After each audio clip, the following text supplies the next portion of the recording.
Bismillahirrahmanirrahim. Alhamdulillahirabbil Bismillahirrahmanirrahim. Alhamdulillahirabbil alamin. Wassalatu wassalamu ala asyrafil anbiya'i wal mursalin Sayyidina Muhammadin wa ala alihi wa sahbihi ajma'in. Alhamdulillah, pertama dan utama sekali kita memanjatkan syukuran kepada Allah Subhanahu wa taala dapat kita meneruskan dalam pengajian kitab Minhajul Talibin karangan Al-Imam An-Nawawi. Mudah-mudahan Allah menjadikan pengajian ini sebab pengampunan bagi segala dosa dan Allah mengabulkan segala hajat dan memberikan kepada kita keselamatan di dunia dan keselamatan di akhirat dan menjadikan kita di antara hamba-hamba yang bertakwa dan diselamatkan daripada segala bala, wabak dan bencana, daripada segala azab di dunia dan akhirat, dan Allah matikan kita husnul khatimah, amin ya rabbal alamin. Maka pada minggu yang lepas kita sedang membicarakan berkenaan dengan fasal yakni wudu, dan kita telah membicarakan beberapa rukun yakni rukun wudu, yang mana dalam mazhab Al-Imam Syafi'i seperti mana yang kita maklum, rukun-rukun wudu ini kita ada 6 perkara. Maka kita telah membicarakan rukun yang pertama, iaitu melakukan niat. Dan selepas itu juga kita membicarakan berkenaan dengan masalah kalau sekiranya seseorang itu niat tabarrud, iaitu dia niat untuk menyejukkan badannya. Kalau sekiranya dia niat wudu dan dia niat untuk menyejukkan badannya, kalau sekiranya dia melakukan niat ini kedua-duanya, ini yang berlaku khilaf di antara para ulama. Kalau sekiranya dia niat membasuh mukanya dan membasuh tangan dan sebagainya, hanya niat untuk menyejukkan badan, maka tidak sah. Ini kita tidak ada khilaf, sebab dia tidak niat wudu. Tapi kalau sekiranya dia niat wudu dan tabarrud, maka di sini pendapat yang mu'tamad dalam mazhab Al-Imam Syafi'i, maka dia sah wudunya, selagi mana dia ada niat wudu. Dan selepas itu juga kita membicarakan yang berkenaan dengan kalau sekiranya seseorang itu niat bersuci dengan sesuatu yang tidak diwajibkan wudu, maka tidak sah niatnya. Kalau satu orang mengatakan nawaitu taharata li qira'atil Quran, maka tidak sah. Ini yang disebutkan oleh Imam An-Nawawi, au ma yundabu lahu wudu'un ka qira'atin fala fil asah. Dia memberikan misal qira'ah. Qira'ah yang dimaksudkan di sini adalah membaca Al-Quranul Karim, sebab wudu tidak diwajibkan kalau kita nak membaca Al-Quranul Karim.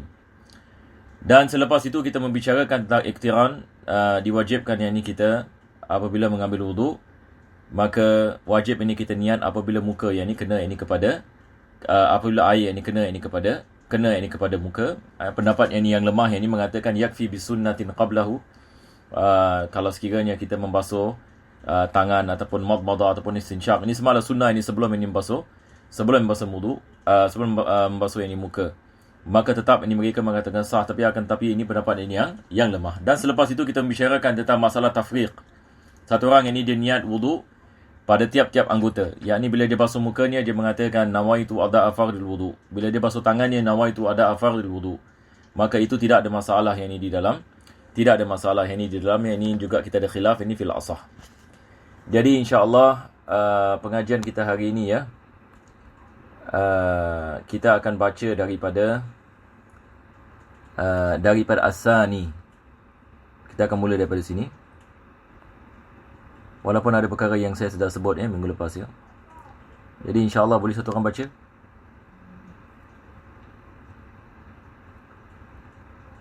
Bismillahirrahmanirrahim. Alhamdulillahirabbil alamin wa bihi nasta'in ala umuri dunya waddin, wa sallallahu wa sallam ala sayyidina Muhammadin wa ala alihi wa sahbihi ajma'in. Qala Syekhul Mu'allif wa adamallahu naf'a bihi wa bikum fid darain, amin. Radhiyallahu anhu wa qala radhiyallahu anhu.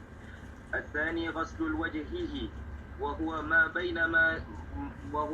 baina manabiti ra'sihi ghaliban wa muntaha lahyayhi wa ma baina udhunayhi فمنه موضع الغمم وكذا التحذيف في الأصح لا تنزعتان وهما بياضان يكتنفان الناصية. Yang kedua, yang ini penulis ini mengatakan ghusl wajah, yang ini membasuh yang ini muka. Dan minggu lepas juga kita telah membicarakannya, had ini bagi muka, had bagi muka daripada atas bahagian yang ini tumbuhan rambut kita yang ini sampai yang ini muntaha lihyain. Ini kita mengatakan muntaha, yang ini maksudnya dua ini adalah apa kita mengatakan lahyan ataupun lihyain ya.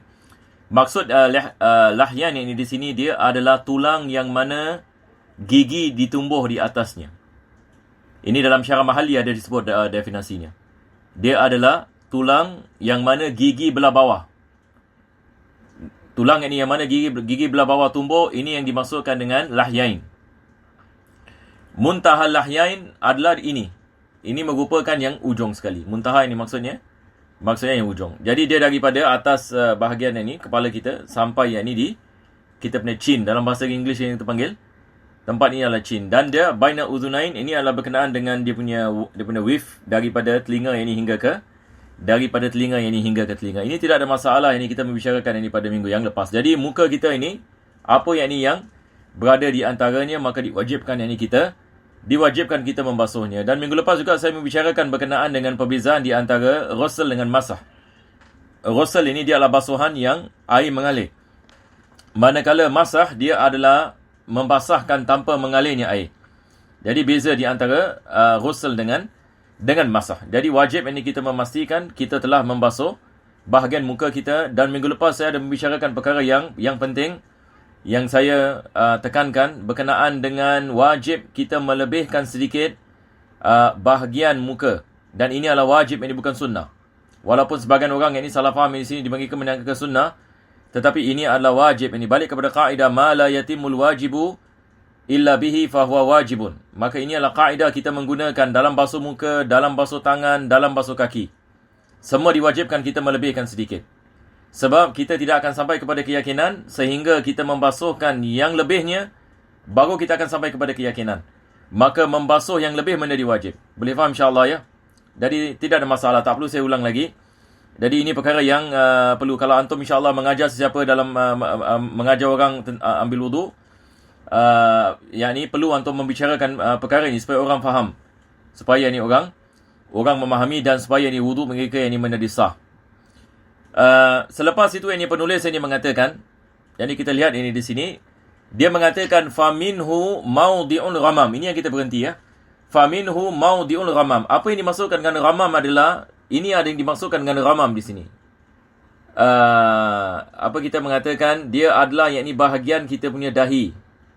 Dia adalah yang ini bahagian yang ini kita punya dahi, dan dia adalah rambut yang tumbuh daripada bahagian ini. Ini yang dimaksudkan dengan ghamam. Rambut yang tumbuh daripada dahi. Walaupun jarang ini orang ada rambut yang tumbuh daripada dahi. Ada siapa-siapa pernah lihat satu orang ini rambut yang tumbuh pada dahinya? Ini adalah perkara yang jarang, tetapi ada orang, ada sebahagian orang yang ini yang ada yang ini rambut ini sedemikian. Tetapi mungkin di Singapura yang ini jarang. Di Singapura jarang. Kalau mungkin di India, Pakistan yang ini mungkin ada. Dan disebutkan ada seorang yang ini ulama di Tarim, namanya Habib Umar bin Ahmad Al-Mashhur.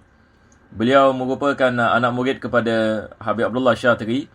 Jadi beliau pernah ada kemusykilan ini. Beliau menanyakan kepada gurunya, mana kita nak jumpa ini orang yang ada rambut yang ini di belah dahi, sebab ini dia tak pernah nampak.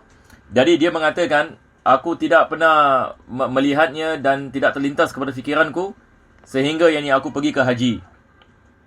Dan apabila aku melakukan tawaf, aku lihat ini seorang daripada India. Seorang yang daripada India, dan ada rambut yang ada rambut yang pada ghamam. Ini rambut yang pada dahi. Maka diwajibkan yang kita membasuhnya. Walaupun dia rambut, nampak tak? Kenapa Al-Imam Nawawi sekarang yang dia membicarakan tentang masalah ini? Dia mengatakan rambut yang kalau sekiranya tumbuh di bahagian muka, sama ada di bahagian dahi ataupun di bahagian pipi dan sebagainya, semua akan datang. Semua diwajibkan kita membasuhnya. Sebab ini dia dalam bahagian di bahagian yang ini muka. Dan dikatakan orang yang ada rambut ini di bahagian dahi ini biasa ni, kebiasaan ni, wallahualam, dikatakan ini menunjukkan beberapa yang ini sifat. Daripadanya adalah kebakhilan. Daripadanya adalah sifat yang kebakhilan. Dan begitu juga dengan kebodohan. Ini juga daripada daripada kebiasaan ini. Wallahu a'lam. Jadi ini yang dimaksudkan ini dengan ghamam. Antum kalau lihat ini kepada Mahalli, Al-Imam Mahalli ini mengatakan wa huwa ma nabata alaihi sya'ru minal jabha. Yani dia adalah rambut ini yang tumbuh daripada jabha. Jabha ini adalah yakni bahagian yakni dahi kita. Dan penulis ini dia mengatakan wa minhu maudi'ul ghamam wa kadza tahdhifu fil asah. Selepas itu ini dia membicarakan yakni tentang apa yang dikenali sebagai tahdhif. Jadi ini kita nak konsentrate sikit dia masalah tahdhif. Ini kita ada khilaf di antara Imam Nawawi dengan Imam Rafi. Berkenaan dengan tahdhif ini. Apa yang dimaksudkan dengan tahdhif? Tahdhif ini dia adalah rambut di bahagian sini. Boleh nampak? Sini, bahagian sini. Dia adalah apa kita mengatakan rambut yang ini di bahagian dekat dengan daerah yang ini telinga kita dengan kepala. Ini yang dimaksudkan yang ini dengan bahagian tahdhif. Maka di sini kita lihat yang ini ada khilaf yang ini di antara Al-Imam Nawawi dengan Imam Rafi. Maka Al-Imam Rafi dalam kitab ni Muharrar, beliau mengatakan ini daripada muka. Bahagian yang ini tahdhif ini daripada muka. Jadi kalau kita mengatakan daripada muka, maksudnya wajib kita basuh. Betul ke tidak? Wajib ini kita membasuhnya. Ini yang Imam Nawawi kedepankan kepada Pak Imam Rafi'i. Dia mengatakan wa kadza tahdhifu fil asah. Yakni bahagian yakni tahdhif daripada muka mengikut ini pendapat yang asah. Muqabil asah ia bukan daripada muka. Muqabil asah yakni ia bukan daripada muka. Dan selepas itu yakni penulis ini mengatakan lan naz'atani. Jadi mahal tahdhif, bahagian yang tahdhif ini daripada muka, akan tetapi naz'atan bukan daripada muka. Apa yang dimaksudkan dengan naz'atan? Antum kalau lihat kepala saya ni, muka saya ni, ini adalah naz'atan. Nampak tak? Yang ni biasa orang ada macam gini, dia termasuk kan? Bahagian yang termasuk ni, bahagian yang termasuk ini bukan daripada muka. Jadi bahagian daripada muka ini, ujung rambut ini begini. Yang bahagian putih ini adalah naz'atan. Boleh faham insyaAllah? Jadi penulis ini mengatakan lan naz'atan. Wahuma bayadani yaktanifanin nasiyah. Wahuma bayadan. Bayadan ini maksudkan di sini ada keputihan. Putihan yang menyelubungi an-nasiyah. Nasiyah adalah bahagian depan kepala kita. Jadi dia adalah di bahagian yang ni, bahagian depan kepala, depan yang ni rambut di sini. Boleh faham insyaAllah? Ini yang dimaksudkan dengan nazi'atan. Jadi kalau dia bukan daripada muka, maksudnya dia daripada mana? Kalau dia bukan daripada muka, yang ni maksudnya daripada kepala. Boleh faham insyaAllah? Jadi mahal tahdhif yang ni di mana? Mahal tahdhif yang ni di sini. Mahal tahdhif adalah yang ni bahagian yang ni di sini. Dia atas ini bahagian telinga sikit. Manakala nazi'atan adalah di sini. Jadi mahal tahdhif Al-Imam Rafi mengatakan daripada muka. Nanti kita akan lihat ini khilaf ini di antara Imam Nawawi dengan Imam Rafi berkenaan dengan mahal tahdhif. Khulasahnya adalah Al-Imam Rafi mengatakan mahal tahdhif daripada muka, manakala Al-Imam Nawawi mengatakan mahal tahdhif daripada kepala. Ini beza di antara Al-Imam Nawawi dengan Imam Rafi. Akan tetapi nazi'atan dia adalah daripada kepala. Ini yang beliau mengatakan. Lan nazi'atani wa huma bayadani yaktanifanin nasiyah. Yaktanifan yang ini maksudnya menyelubungi. An-nasiyah adalah sini. Bahagian depan kepala kita. Ini adalah nasiyah. Nampak tak? Seperti mana Allah mengatakan nasiyatin kadhibatin khati'ah. Betul tak dalam Al-Quran? Apa Allah mengatakan? Antum semua hafal ayat ini kan? Nasiyatin kadhibatin khati'ah falyad'u nadiya sanad'u zabaniyah. Ini adalah berkenaan dengan Abu Jahal. Sebab Abu Jahal ini, dia apabila Nabi SAW sedang melakukan salat ini di Makkah, maka dia nak menahan Nabi SAW daripada melakukan salat. Dan selepas itu dia mengancam Nabi SAW. Dia mengatakan, orang Mekah ini semua dengan aku. Yang ini maksudnya dia berbangga dengan ramai pengikut. Dan Nabi SAW ini pengikutnya sedikit pada ketika itu. Jadi dia mengancam Nabi SAW. Allah mengatakan, nasiyatin kazibatin khati'ah. Faliyada'u nadiyah. Maka dia panggillah pembantu-pembantunya.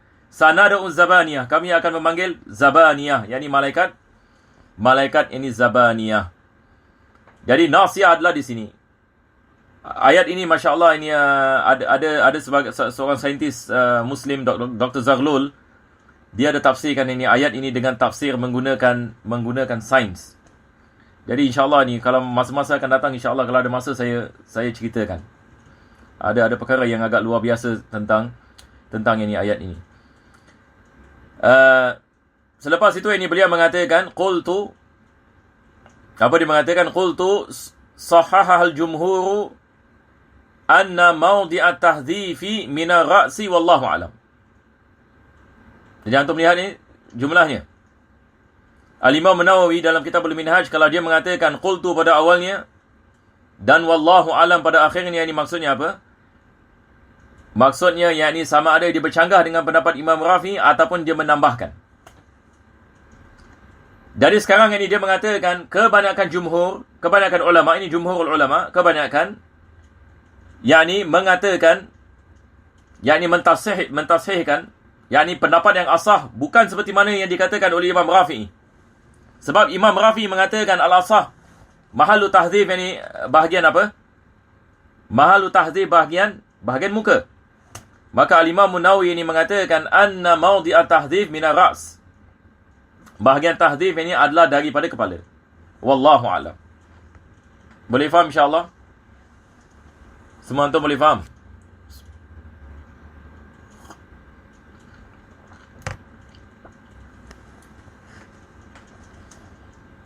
Jadi ini adalah daripada khilaf ini di antara Imam Nawawi dengan Imam Rafi'i. Boleh insya-Allah? Semua tak ada masalah? Yang lain macam mana? Semua dah ada insya-Allah ya. Taib.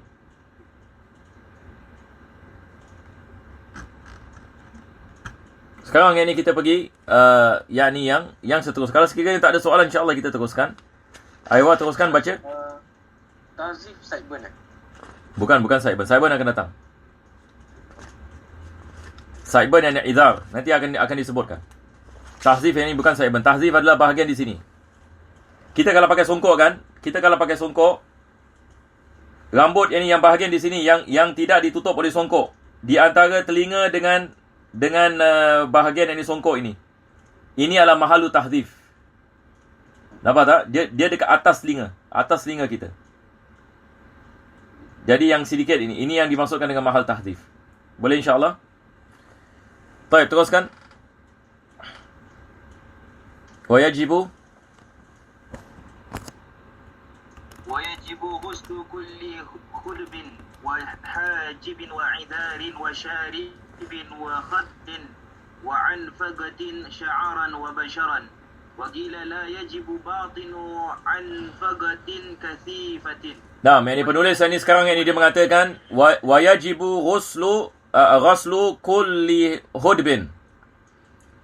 Yakni diwajibkan, yakni membasuh kesemua yakni hudub. Hudub ini dimaksudkan kalau dalam bahasa kita adalah eyelashes.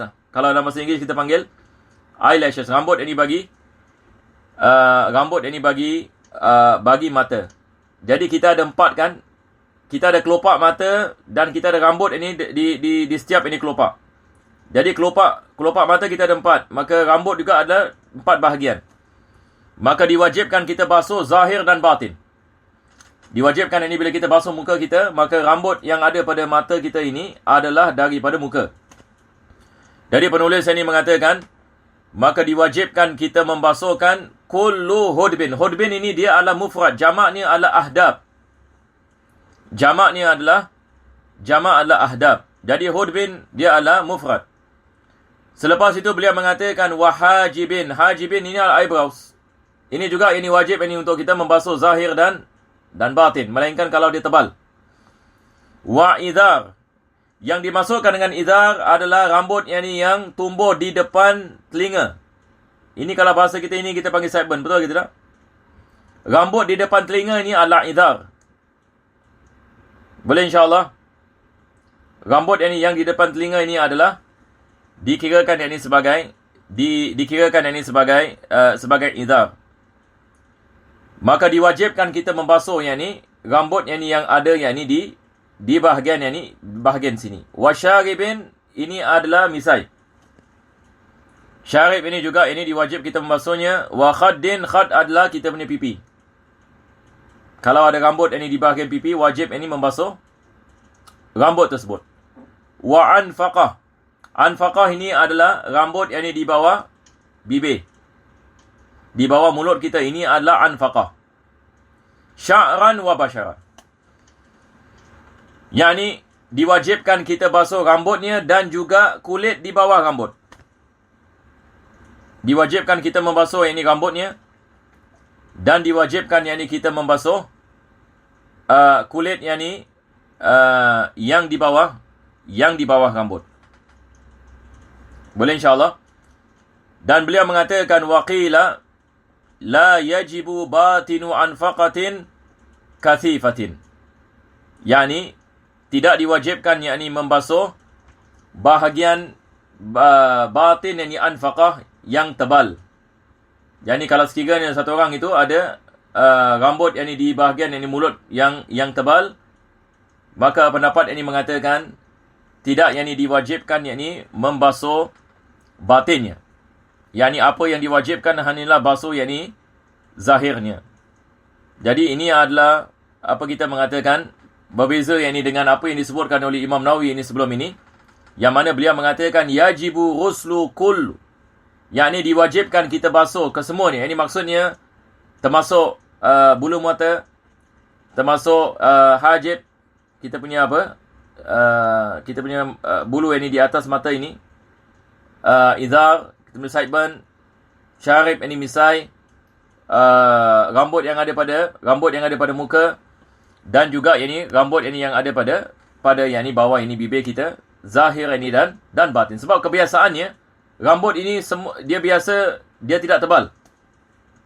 Rambut ini biasanya ia tidak tebal. Maka ada pendapat yang mengatakan tidak diwajibkan membasuh batin anfaqah kalau sekiranya ia tebal. Nah, teruskan. Walihyatu,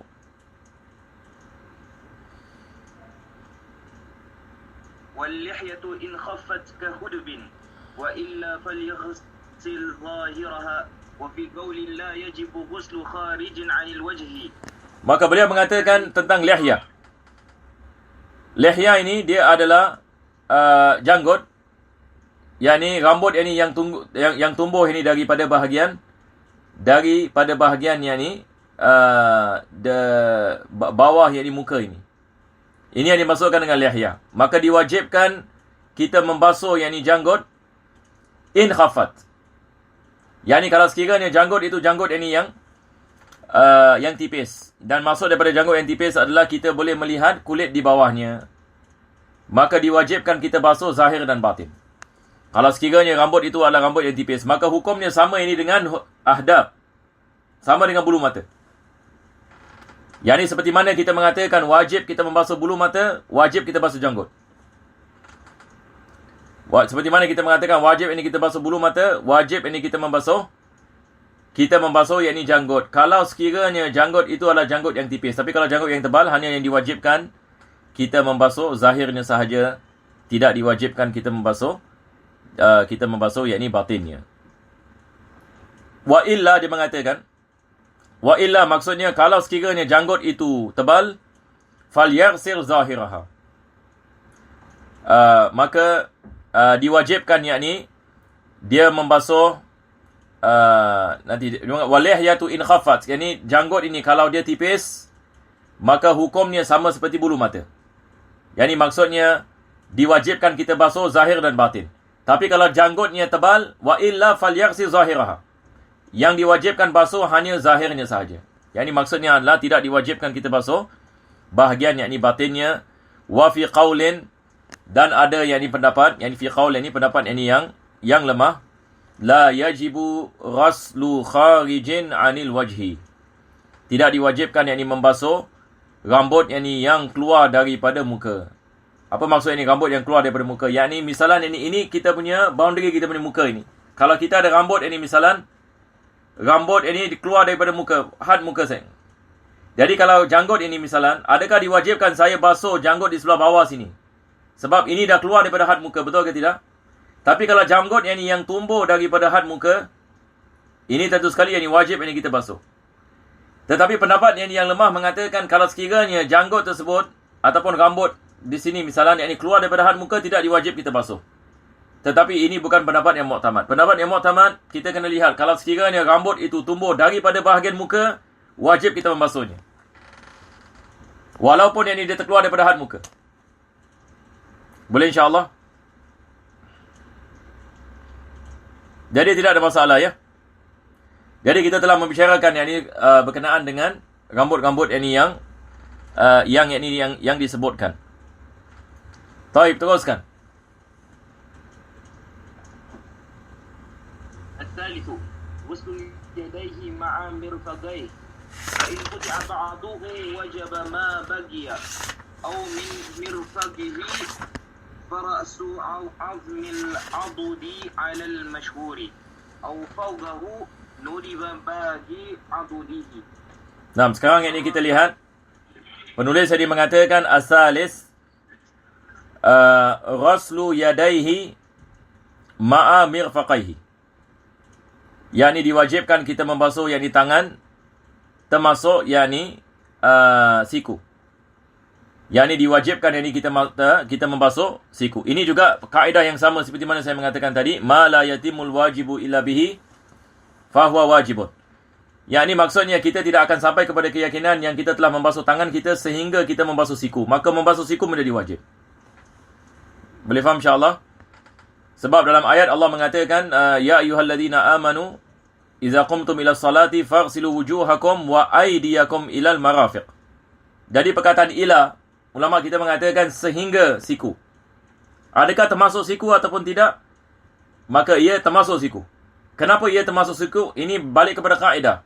Ma la yatimul wajibu illa bihi fa huwa wajibun. Sebab kita tidak akan sampai kepada keyakinan yang kita telah basuh siku, tangan kita sehingga kita basuh sebahagian daripada kita membasuh ini siku kita. Jadi dia mengatakan fa in quti'a ba'duhu. Kalau sekiranya sebahagian daripada tangan yang wajib dipotong. Kalau sekiranya sebahagian daripada bahagian yang wajib dipotong. Yakni naib fa'il ini balik kepada bahagian yang wajib dibasuh. Dia tidak balik ini kepada tangan. Dia balik ini kepada bahagian yang wajib. Apa maksud ini bahagian yang wajib? Yakni tangan kita daripada ujung jari sampai termasuk siku, ini adalah bahagian yang wajib. Maka penulis saja mengatakan kalau sekiranya sebahagian daripada bahagian yang wajib ini dipotong. Ini misalnya. Jadi sebagai misal, nauzubillah min zalik, satu orang ini misalan tangannya terpotong. Misalan separuh ini tangannya terpotong. Jadi bahagian yang wajib yang ini dipotong. Dan ada bahagian yang wajib yang lain masih ada. Jadi dia mengatakan wajaba ma baqiya. Wajaba ma baqiya. Maksudnya diwajibkan kita basuh bahagian yang baki. Apakah yang dimaksudkan bahagian yang baki? Maksudnya sekarang satu orang ini misalan tangannya terpotong yang ini kat sini. Jadi bahagian yang wajib di mana? Bahagian yang wajib dibasuh adalah bahagian yang di bawah, betul ke tidak? Daripada setengah tangan ini sampai ini bahagian siku ini. Ini adalah bahagian yang baki. Dan ia adalah daripada bahagian yang wajib. Maka diwajibkan kita basuh. Termasuk tempat yang dipotong. Ini sekarang ini sudah menjadi bahagian daripada tangan. Ini adalah misal yang pertama. Misal yang kedua dia mengatakan au min mirfaqihi. Au min mirfaqihi, yani maksudnya tangannya terkeluar daripada dia punya joint. Tangannya keluar daripada joint. Sekarang ada joint. Joint yang ni mirfaq. Adakah diwajibkan kita basuh joint? Ini soalan ni. Adakah diwajibkan kita basuh dia punya joint? Di sini penulis ini mengatakan wajib kita basuh dia punya joint. Jadi kalau kita bayangkan satu orang ini tangan dia terkeluar. Jadi bila tangan dia terkeluar, yang ni ada dia punya apa? Dia punya joint, betul ke tidak? Maka joint ini wajib kita membasuhnya. Sebab dia adalah daripada tempat yang diwajib kita basuh, betul ke tidak? Sebab bila kita mengatakan wajib kita basuh siku, maka joint ini adalah daripada siku. Maka diwajibkan kita membasuhnya. Boleh insyaAllah, ini adalah situasi yang kedua. Situasi yang ketiga, dia mengatakan fara'su azmil adud alal masyhur. Situasi yang ketiga adalah kalau tangannya terpotong di sini. Antum lihat ya. Ya, ini adud. Adud ini kita punya Kalau tangannya terpotong kat sini, adakah diwajibkan yang ini dia basuh bahagian yang terpotong? Maka di sini penulis yang ini apa yang ini dia mengatakan? Dia mengatakan fara'su azmil adudi alal masyhur. Diwajibkan yang ini kita basuh hanya bahagian yang ini bahagian yang terpotong saja. Diwajibkan kita membasuhnya alal masyhur. Ini balik ini kepada pendapat ini yang masyhur. Au fawqahu. Situasi yang keempat adalah atas yakni shoulder. Satu orang ini misalnya tangannya terkeluar daripada dia punya shoulder. Maka dia mengatakan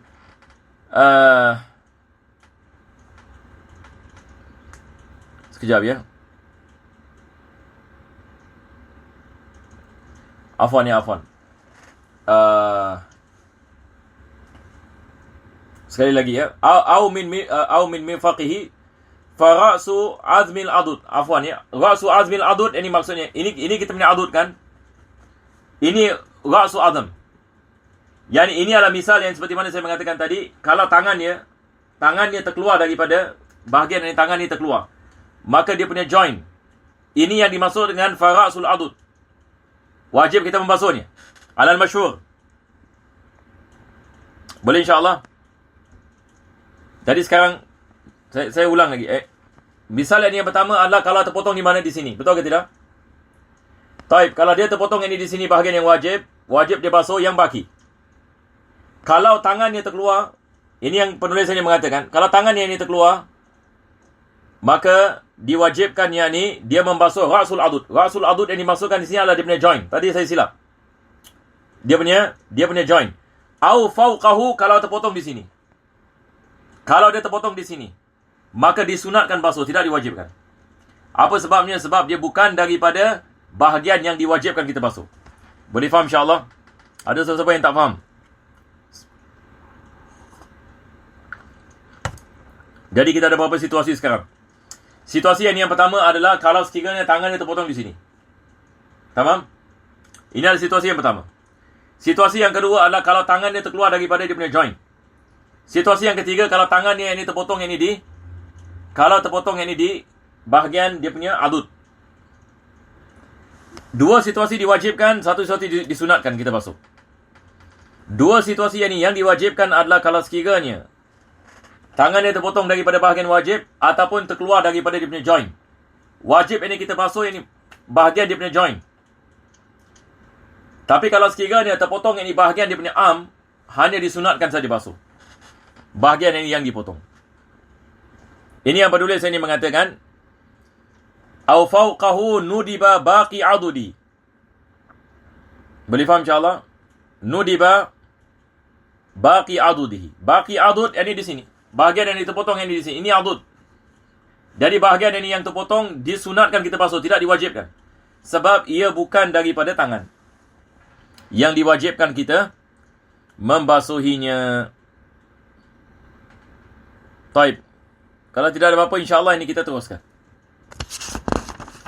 Warabi'u.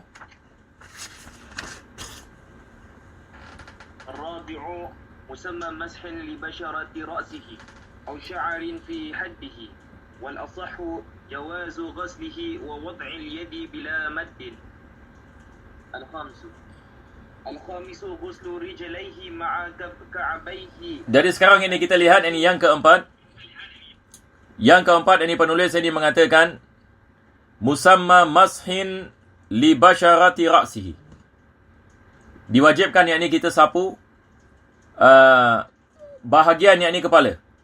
Wajib yakni kita sapu yakni bahagian yakni kepala. Sama ada bahagian kepala itu kulit basyarah ataupun rambut, tapi diwajibkan fi haddihi. Fi haddihi ini maksudnya balik kepada had kepala.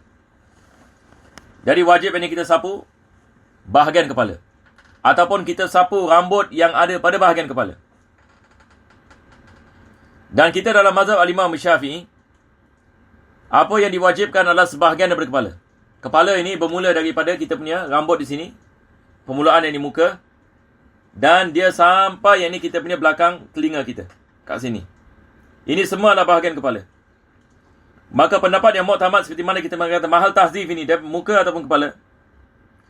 Al-Imam Nawawi seperti mana kita tadi mengatakan, yakni dia tarjihkan mahal tahzif adalah daripada kepala. Nampak tak? Jadi kalau kita sapu kita punya kepala, mana-mana bahagian kita sapu, maka ia menjadi sah. Tapi kalau sekiranya satu orang rambut panjang ini misalan, dia sapu rambutnya yang terkeluar daripada had kepalanya, ini tidak sah. Satu orang ini kalau rambut dia panjang ini di bahagian dia shoulder misalan, dan dia sapu rambut dia begini, ini tidak sah. Jadi dia mesti daripada kepala. Ini yang dimaksudkan di sini. Dia mengatakan au sya'rin fi haddihi, yakni rambut yang ada pada hadnya. Wal asah, dan mengikut ini pendapat ini yang asah, jawazu raslihi, yakni satu orang ini misalan dia basuh kepalanya, sah ke tidak wuduknya? Dia tidak sapu tapi dia basuh. Maka ada khilaf ini di antara ulama dalam ashab Syafi'i. Pendapat yang muktamad mengatakan sah, tetapi muqabil asah tidak sah. Kalau satu orang itu dia basuh kepala dia tak sapu kepala tapi dia basuh. Kenapa yang di muqabil asah mengatakan tidak sah? Sebab mereka mengatakan Allah Subhanahu Wa Taala memerintahkan sapu dan bukan basuh. Al-Quran ini Allah mengatakan wamsahu bi ru'usikum, sapulah kepala-kepala kamu. Maka membasuh ini kepala bercanggah dengan menyapu. Maka mereka mengatakan tidak sah. Tapi pendapat yang asah ni adalah dia adalah sah. Jawazu raslihi. Afwan. Ini dia mengatakan apa tadi? Anam, jawazu raslihi wa wad'ul yadi bila maddin. Wad'ul yadi bila maddin. Satu orang ini misalan dia sapu kepala, dia basahkan tangan, lepas itu dia letak begini. Ini maksud bila mad, dia letak dia, tapi dia tak buat gini. Bila mad ini maksudnya dia hanya letakkan tangan dia basah, dia just tap aja. Kalau dalam bahasa kita panggil apa? Tap. Sah ke tidak yakni wuduknya? Ini yakni dia mengatakan sah yakni wuduknya. Mengikut yakni kepada pendapat ini yang asah. Tetapi berkenaan dengan sunnah nanti insya-Allah bila kita masuk ini kepada bahagian sunnah, itu nanti kita akan bicarakan ini tentang apakah yakni cara yakni sunnah ini untuk kita sapu yakni kepala. Taib. Selepas itu yakni penulis ini mengatakan al-khamisu ghaslu rijlaihi ma'a ka'baihi, yakni membasuh yakni kaki termasuk buku lali. Termasuk yakni buku lali. Maka diwajibkan kita membasuh seperti mana kita mengatakan wajib ini kita menambahkan yakni sedikit hadnya. Sebab ini kita tidak ada line ya. Jadi wajib ini kita tambahkan sedikit. Baru sah yang ni kita punya wudu. Nah, teruskan. As-sadisu tartibuhu hakadha. Falau ikhtasala ma'a muhdithun fal asahu annahu in amkana taqdiru tartibin bi an ghatasa wa makutha sahha wa illa fala. Yang keenam ada penulis mengatakan ini tertib. Yang dimaksudkan ini dengan tertib adalah dia mesti ikut ini urutan. Yang ni kita nak kena basuh muka dahulu, lepas itu basuh tangan, lepas itu sapu kepala, dan lepas itu basuh kaki. Dan Al-Imam Syafi'i mengatakan tertib adalah wajib, berbeza dengan Imam Abu Hanifah. Berdasarkan dengan ayat dalam Al-Quranul Karim, Allah Subhanahu Wa Taala menyebut wudu dengan tertib.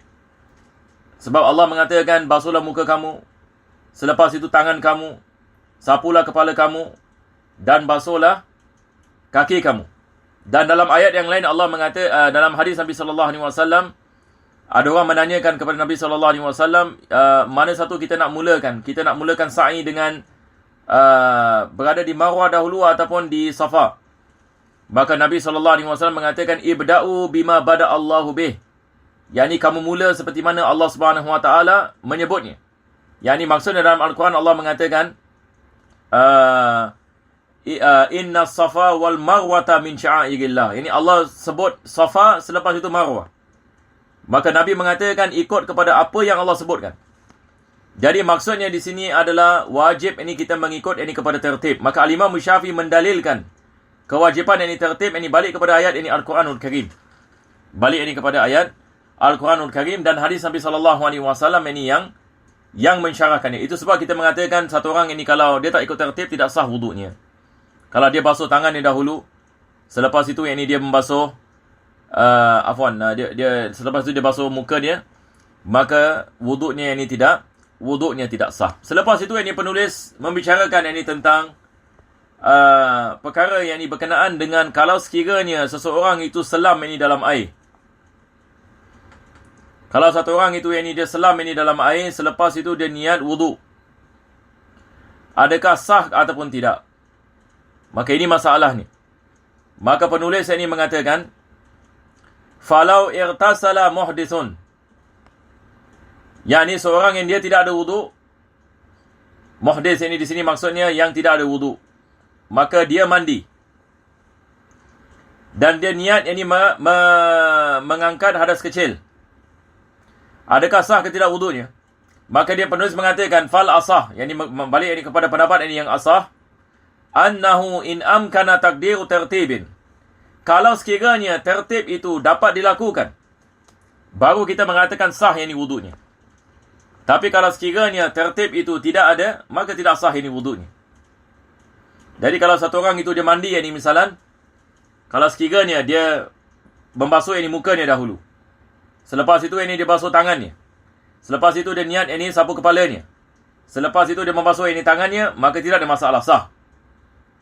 Berkenaan dengan orang yang selam dalam air, maka beliau mengatakan bi'an ratas, ini misal. Bagaimana ini pula kalau sekiranya satu orang itu dia selam ini dirinya ini ke dalam, dia selam ini dirinya ini ke dalam air, dan dia berada di dalam air, selepas itu ini dia niat untuk mengangkat hadas kecil, maka sah ini wudunya. Sah wudunya. Sekarang kita mengatakan ini tertibnya pula macam mana? Sekarang satu orang ini dia selam ini dirinya ke semuanya dalam air. Selepas itu dia niat mengangkat hadas kecil. Iskalnya adalah macam mana kita nak tahu dia ada tertib ke tidak ada tertib? Maka ini kita maksudkan tertib takdiri. Tertib takdiri. Disebabkan ini badannya semua ke dalam air, maka ada tertib. Tetapi tertib tersebut ini dia adalah ditakdirkan. Sebab ini mukanya dalam air, tangannya dalam air, kepalanya dalam air, kakinya dalam air, dan dia niat untuk mengangkat ini hadas kecil bagi mukanya, bagi tangannya, bagi kepalanya, dan bagi kakinya. Maka walaupun tertib ini tidak serta-merta, satu daripada satu, akan tetapi ini dia ditakdirkan ini tertibnya wujud, walaupun ini dia berada dalam keadaan sedemikian. Maka dia mengatakan saha wa illa fala, kalau sekiranya tidak boleh ada tertib ini baginya, maka tidak sah yang ni wudunya. Maka selepas itu Al-Imam Nawawi mengatakan qultu al-asah, yakni aku mengatakan ini berkenaan dengan pendapat yang asah, as-sihhatu bila muksin wallahu a'lam. Yakni Imam Nawawi ini mengatakan yakni sah yakni wudu ini tersebut walaupun yakni dia tidak berada lama di dalamnya. Walaupun yakni dia tidak berada lama yakni di dalamnya. Yang penting adalah yakni badannya kesemuanya yang telah masuk ini ke telah masuk ini ke dalam air, maka tidak diwajibkan untuk dia berada beberapa lama ini di dalamnya. Jadi di sini Al-Imam Nawawi dia menerangkan yang ini tentang masalah muks ini adalah berada dalam air. Adakah diwajibkan seseorang itu dia nak kena berada lama sikit di dalam air untuk memastikan yang ini wuduknya sah. Kalau sekiranya dia dalam keadaan apa kita mengatakan yang ni tenggelamkan dirinya ke dalam air. Boleh faham insya-Allah? Yang ni maksudnya soalan yang kita mengatakan, adakah diwajibkan kita nak kena berada lama dalam air baru kita nak memastikan tertib itu wujud, ataupun setakat satu orang masuk keluar. Dia masuk dia keluar. Kalau kita mengatakan tidak ada muks ini maksudnya dia selam lepas tu dia keluar balik. Sah ke tidak macam gini?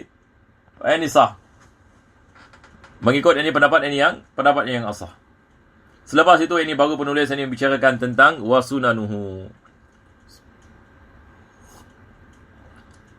Macam kita teruskan lagi? Ke nak kita berhenti sini?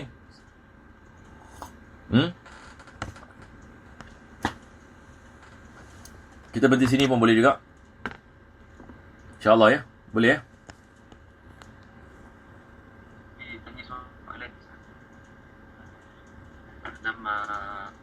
dalam syarah mahali dia mengatakan waqila la yasahhu bil muktin aidan li anna tartibi fi taqdiri wala tahqiqi. Apa dia punya maksud daripada dia punya pendapat filah. Ya betul, sebab sekarang bila kita mengatakan tertib, dia punya iskal dia bila kita mengatakan yang tertib sekejap ya, Afwan